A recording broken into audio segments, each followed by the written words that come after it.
மாண்புமிகு உறுப்பினர் வேல்முருகன். மாண்புமிகு பேரவைத் தலைவர் அவர்களே, மாண்புமிகு மறைந்த முத்தமிழறிஞர் தலைவர் கலைஞர் அவர்களின் பெயரில் பல்கலைக்கழகம் அமைக்கப்பட வேண்டும் என்பதை வலியுறுத்தி நாங்கள் முன்வரிசை தலைவர்கள் தந்த கவன ஈர்ப்பை தாங்கள் அனுமதித்து அதில் பேசுகின்ற இந்த நல்வாய்ப்பு எனக்கு கிடைத்த போது நான் 1980 நினைவுகளுக்கு செல்கிறேன். எனது சொந்த ஊரில் என் உறவினர் பண்டூட்டியார் அவர்கள் ஒன்றுபட்ட திராவிட இயக்கங்களில் பணியாற்றிய போது நானும் திராவிட முன்னேற்ற கழகத்தின் பள்ளி மாணவனாக அந்த நிகழ்வை கண்டுகளித்து அதற்கு பிறகு என்னுடைய உறவினர் டாக்டர் நந்தகோபாலகிருஷ்ணன் அவர்களும் குறிஞ்சிப்பாடி ஒன்றிய செயலாளர் கணேசமூர்த்தி அவர்களும் அன்றைய மாவட்ட கழகத்தின் செயலாளர் நெல்லிக்குப்பம் கிருஷ்ணமூர்த்தி அவர்களும் அன்றைய மாவட்டத்தினுடைய வேங்கையின் மைந்தன் முட்டம் கிருஷ்ணமூர்த்தி அவர்களும் விருதை MS அவர்களும் அருகாமை மாவட்டத்தின் பேராசிரியராக இருந்து அரசியல் கட்சியில் பணியாற்றிய அண்ணன் பொன்முடி அவர்களையும் நினைத்து பார்க்கிற இந்த வேளையில் என் குடும்பம் திராவிட முன்னேற்ற கழகத்தில் பண்டூட்டியார் பிரிந்த போது நாங்கள் பட்ட துன்பங்கள் துயரங்கள் என்னை கண்ணீரில் வர வைக்கின்றன. திராவிட முன்னேற்ற கழகம் என்கிற அந்த கட்சியை உருவாக்கி அந்த மண்ணில் கோலோச்ச செய்வதற்காக எண்ணற்ற வழக்குகளையும் துன்பங்களையும் தாங்கி நாங்கள் இன்றோ திராவிட முன்னேற்ற கழகத்தின் ஒன்றிய இளைஞணி அமைப்பாளராக இருந்த என் உடன் பிறந்த சகோதரன் அரசியல் ரீதியான வழக்கில் ஆயுள் தண்டனையை பெற்றார். அப்படி பெற்று அவரை காப்பாற்றுவதற்கான முயற்சிக்கு நான் சென்னை அண்ணா அறிவாலயம் வந்தபோது அது கட்டுகின்ற பணியும் கலைஞர் திருமண மண்டபம் கட்டுகின்ற பணியும் நடந்தேறியது. அப்போது எனது உறவினர் மாசிலாமணி அவர்கள் திராவிட முன்னேற்ற கழகம் என்கிற மாபெரும் இயக்கத்திற்காக அவர் ஒரு கொலை வழக்கை சந்தித்து சிறையிலிருந்து தலைவர் கலைஞரால் மீட்டு தலைவர் கலைஞர் அவர்களை அங்கீகரிக்க வேண்டும் என்பதற்காக அவருக்கு அண்ணா அறிவாலயத்தின் மேலாளர் பதவியை தந்தார். அந்த அறையிலும் அண்ணா அறிவாலயத்திலையும் தங்கி சில காலம் நான் பணியாற்றுவேன் என்கிற அடையில் தலைவர் கலைஞர் அவர்களும் நம்முடைய டாக்டர் ஏகன் அவர் தந்தையும் இன்னும் சில ஆளுமைகளும் நடைபயிற்சிக்கு வருகின்ற போது ஒரு மாணவர் பருவத்திலிருந்து தலைவர் கலைஞரின் கரம் பிடித்தவன். எனக்கு இங்கு கண்களில் நீர் சொரிகிறது. அதற்கு காரணம் இந்த முத்தமிழறிஞர் கலைஞர் அவர்கள் இன்றைக்கு தமிழுக்கு எண்ணற்ற மிகப்பெரிய பங்களிப்பை ஆற்றியிருக்கிறார். வள்ளுவர் கோட்டம், வள்ளுவர் சிலை, பூம்புகார் கண்ணகி கோட்டம் என்று தமிழ் சமூகத்திற்கு செம்மொழி அந்தஸ்து, இன்றைக்கு கணினி தமிழுக்கான பல்கலைக்கழகம், எல்லாவற்றிற்கும் மேலாக உழைக்கும் விவசாய குடிகளாக இருந்து ஒரு காலத்தில் மன்னர் பரம்பரையாக ஆண்ட பரம்பரையாக இருந்த ஒரு சமூகம் பிற்காலத்தில் விவசாய குடிகளாக இருந்து கல்வி வேலைவாய்ப்பு உரிமை பெற முடியாது இருந்த சமூகம் அதற்கான உரிமை போரை நடத்திய போது 21 உயிர்களை பலி கொடுத்த போது தலைவர் கலைஞர் அவர்கள் ஆட்சிக்கு வந்த பிறகுதான் அந்த சமூக தலைவர்களை அழைத்து மருத்துவர் ராமதாஸ் ஐயா அவர்கள் தலைமையில் 108 சாதிகளுக்கான கல்வி வேலைவாய்ப்பு உரிமை என்கிற இடஒதுக்கீட்டு உரிமையை MBC என்கிற ஒரு இனத்தை உருவாக்கி தந்தார். இதையெல்லாம் நான் பார்த்து மகிழ்ச்சி கொண்டு தலைவர் கலைஞர் அவர்களுடைய அரும் பணிகளை தமிழ் சமூகத்துக்கு ஆற்றிய கொடைகளை என்னால் மணிக்கணக்கில் பேச முடியும். காரணம், மாணவர் பருவத்தில் திராவிட முன்னேற்ற கழகத்தின் பேச்சாளனாகவும் சென்னை வீதிகளிலும் தமிழ்நாடு எங்கும் வாய்ப்பு கிடைத்த போது பேசியிருக்கிறேன். இதுல எனக்கு ஒரு மிகப்பெரிய ஒரு பேரு மாண்புமிகு தமிழக முதலமைச்சர் அண்ணன் தளபதி அவர்களால் இன்றைக்கு நம்முடைய உயர்கல்வித்துறை அமைச்சருக்கு கிடைத்திருக்கிறது நான் சுட்டிக்காட்ட விரும்புகிறேன். 1989 திராவிட முன்னேற்ற கழகம் ஆட்சியில் இருந்த போது இன்றைக்கு உயர்கல்வித்துறை அமைச்சராக இருக்கிற அருமை சகோதரர் கோவிச்செழியன் அவர்கள் சட்டக்கல்லூரி மாணவர்.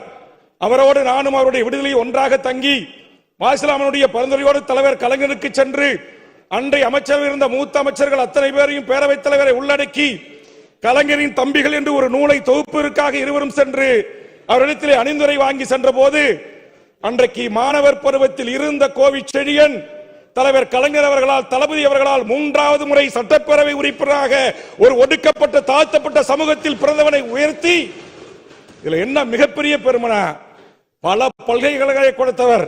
நான் கேட்டேன், கொள்கை முடிவெடுங்கள் தலைவர் அவர்களே, தமிழ்நாட்டின் பாட்டாளி மக்கள் கட்சி மத்தியில் உங்கள் தயவால் மத்திய அமைச்சரை பெற்றோம், அந்த பதவியை பயன்படுத்தி மாவட்டத்துக்கு ஒரு மருத்துவக் கல்லூரி என்கிற கான்செப்டை உருவாக்கினோம்.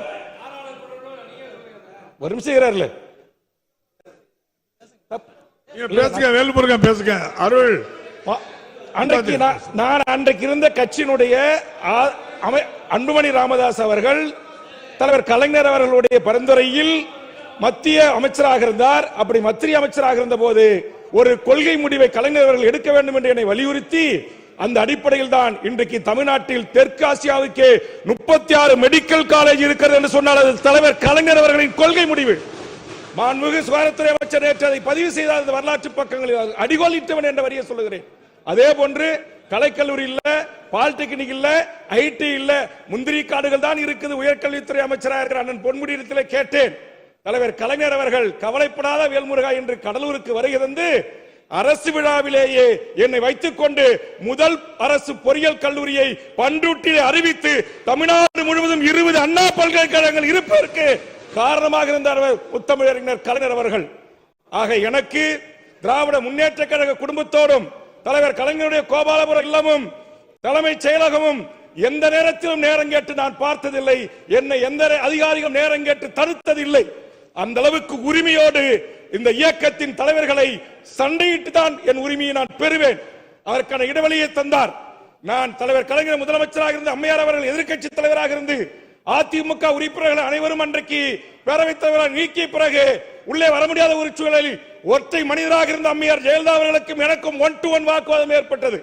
45 நிமிடம் என்னை பேச அனுமதித்து நான் பேசி முடித்த பிறகு என்னை அழைத்து தலைவர் கலைஞர் அவர்கள், நீ வேல்முருகன் இல்லை தூள்முருகன் என்று என் நெத்தியில் முத்தமிட்ட அந்த மகத்தான தலைவன், அப்படியேப்பட்ட அந்த மகத்தான தலைவன் பெயரில் இன்றைக்கு இந்த பல்கலைக்கழகம் அமைய வேண்டும் என்று முன்வரிசை தலைவர்களால் வேண்டுகோள் வைக்கப்பட்டு அந்த தலைவன் பல பல்கலைக்கழகங்களை உருவாக்கியவன், பல்வேறு தலைவர்களை உருவாக்கியவன். அந்த தலைவனுடைய ஒரு உறுப்பினராக இருந்து, ஒரு சீடராக இருந்து, பேச்சாளராக இருந்து படிப்படியாக முன்னேறிய என் அருமை நண்பன் கோவிச்செழியன் அந்த தலைவன் பெயரால் அமையப்படுகின்ற பல்கலைக்கழகத்திற்கு அந்த கோப்புகளிலே கையெழுத்து போடுகிற அரசியல் அதிகாரத்தை தந்த அந்த தலைவனை எண்ணுகிறேன். அந்த தலைவனின் தலை புதல்வன் நம்முடைய தமிழகத்தின் முதலமைச்சர் அவர்கள் தான் அந்த பதவி அவருக்கு தந்திருக்கிறார். எனக்கு உண்மையிலே இங்கே முதலமைச்சர் கூட அன்றைக்கு என்னை குறித்து ஒரு வார்த்தை சொன்னார், வருத்தம் தான். அதை திரும்ப பெறுவார் என்று எதிர்பார்த்தேன். ஆனா அந்த ஆதங்கம் எங்கள் தலைவர் ஜி.கே. மணி பெயரை சொன்ன உடனே ஒரு கருத்தை சொன்ன அண்ணன் வேலு உடனே நீக்கிவிட்டார். ஆனா ஒரு 40 ஆண்டு காலத்திற்கு மேல் திராவிட முன்னேற்ற கழகமாக உடைத்து எண்ணற்ற வழக்குகள் சிறைகள் அனுபவத்தை அழைத்த பாரம்பரியத்தில் வந்த வேல்முருகன், அப்படிப்பட்ட வேல்முருகனை நான் அமைச்சர்களை எல்லாம் சந்திக்கின்ற போது, துணை முதலமைச்சர் அமைச்சர்கள் எல்லாம் சந்திக்கின்ற போது உரிமையோடு தான் பேசுவேன். அந்த உரிமை என் தளபதி நேத்தி கூட எனக்கு கொடுத்திருந்தாங்க. அறைக்கு போன எல்லா உயர்துறை செயலாளர் சீஃப் செக்ரட்டரி இருந்தாங்க. மனதிறந்த வெள்ளம் பேர் ஒரு 10 நிமிஷம் சிஎம் பேசினோம். யாரும் ஒன்னும் சொல்லல, தளபதியும் ஒன்னும் சொல்லல. ஆனா ஏழன மட்டும் சொன்னாரு, கொஞ்சம் வேகத்தை மட்டும் குறைச்சா போதுன்னாரு. அது என் இயல்பிலே ஊறியது. காரணம் சுயமரியாதை, தன்மானம் என்கிற அடிப்படையில் வளர்ந்த ஒருவன், தமிழ் தேசிய அரசியலுக்காக போராடிய தோழர் தமிழரசனை தலைவராக ஏற்றுக்கொண்டு வளர்ந்தவன், புலவர் கலியபெருமாளை வழிகாட்டலோடு வளர்ந்தவன். அப்படிப்பட்ட புலவர் கலியபெருமாளுக்கும் தியாகுக்கும் தூக்கு தண்டனை விதித்த போது அந்த தமிழ் தேசிய தலைவர்களின் தூக்கு கயிறை அறுத்தறிந்த தலைவன் தலைவர் கலைஞர் என்பதை இந்த நேரத்திலே நான் பதிவு செய்து, அந்த மகத்தான தலைவன் பெயரில் இந்த பல்கலைக்கழகம் அமைகிறது. எனக்கு என்னன்னா, தளபதி கூட ஒரு நாள் சொன்னார், ஞாபகம் இருக்கான்னு தெரியல, நீ என் கூட இருந்தீங்கன்னா வேற அப்படின்னாரு, அப்ப தலைவர் இருக்கும் போது. ஆனா அப்ப இன்னைக்கு அரசியல் ரீதியா கூட நான் கூட எங்க வேங்கியது மதினே சொல்லுவேன், நீங்க லா காலேஜில் படிக்கும் போது எங்கள் குடும்பம் திமுகவின் ஒன்றிய செயலாளர் பெரியப்பா சிவபிரகாசம், என் அண்ணன் ஒன்றிய இளைஞணி அமைப்பாளர் கோவிச்செழியன் அவர்களுக்கு தெரியும், தயாளமூர்த்தி மாவட்ட அமைப்பாளர். ஆக அந்த உரிமையோடு தான் இங்கே அமைச்சர்களாக இருக்கின்ற இடத்திலே நான் இந்த கட்சிக்கு உழைத்திருக்கிறேன், தியாகம் செய்திருக்கிறேன்.